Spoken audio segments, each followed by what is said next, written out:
Et ce qui est rassurant, c'est que ce sont des femmes toutes conditions, tous âges, qui ont pris à bras-le-corps ce combat qui leur parlait directement. Ben, je pense qu'il n'y a pas de distinction d'âge ni d'origine dans l'envie de liberté. Et surtout, ça a montré que quelque part, c'était comme une évidence, quoi. On a l'impression que beaucoup trop de femmes encore sont victimes de jugements, ou en tout cas d'insultes ou de violences de par leur tenue vestimentaire. Et de se contenir, de faire attention, ça devient plus supportable. Et donc ce hashtag est venu un peu comme, on va dire, un vent de liberté et un vent d'air frais. En ces temps de canicule, c'était pas plus mal, je crois. Est-ce qu'il faut retenir cette mobilisation-là, ou est-ce qu'il faut déplorer le fait qu'on soit obligé de se mobiliser aujourd'hui dans la France de 2019 pour revendiquer en tant que femme une forme de liberté dans la manière dont on s'habille notamment ?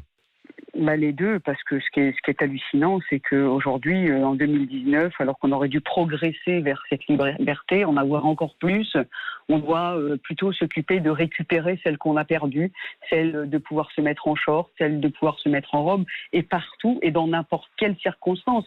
Je dis bien partout, c'est ça qui est incroyable. C'est-à-dire qu'en fonction de ce que l'on fait, en fonction des heures, en fonction de où on va pas s'habiller de la même façon. Et la France, c'est la France, c'est pas n'importe quel pays au monde.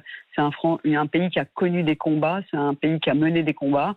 Et aujourd'hui, la tenue vestimentaire, c'est un des symboles de ce combat de la liberté de la femme.